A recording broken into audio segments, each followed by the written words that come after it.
गुजरता है। एक 24 साल की लड़की जो कि IBA की ग्रेजुएट है, डिफेंस में जिसकी फैमिली रहती है, हर महीने दुबई का फेरा मारती है, हर महीने शनेल का एक नया बैग लेती है, जी वैगन में घूमती है और उसका ईमार में अपना अपार्टमेंट है।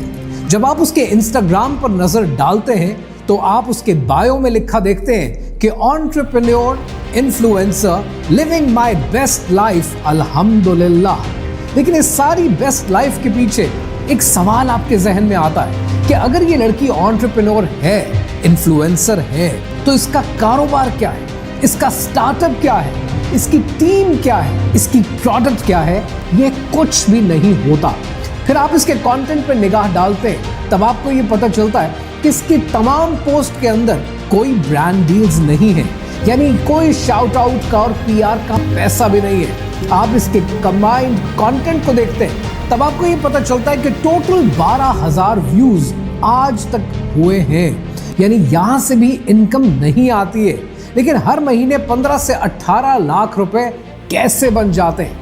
ये पैसे बनते हैं अरेंजमेंट्स के थ्रू, और ये अरेंजमेंट्स कोई आम अरेंजमेंट्स नहीं है। ये वो अरेंजमेंट्स हैं कि जिनको सुनकर आपकी निगाहें नीची हो जाती हैं। इन अरेंजमेंट्स को उर्फ आम में शुगर डैडी कहा जाता है।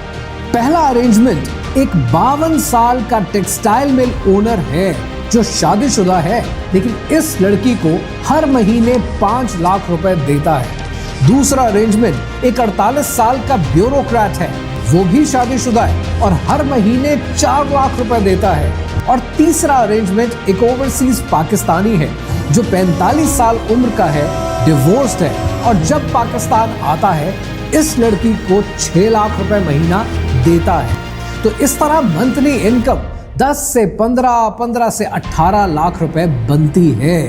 A girl having her dream life and a blessed life.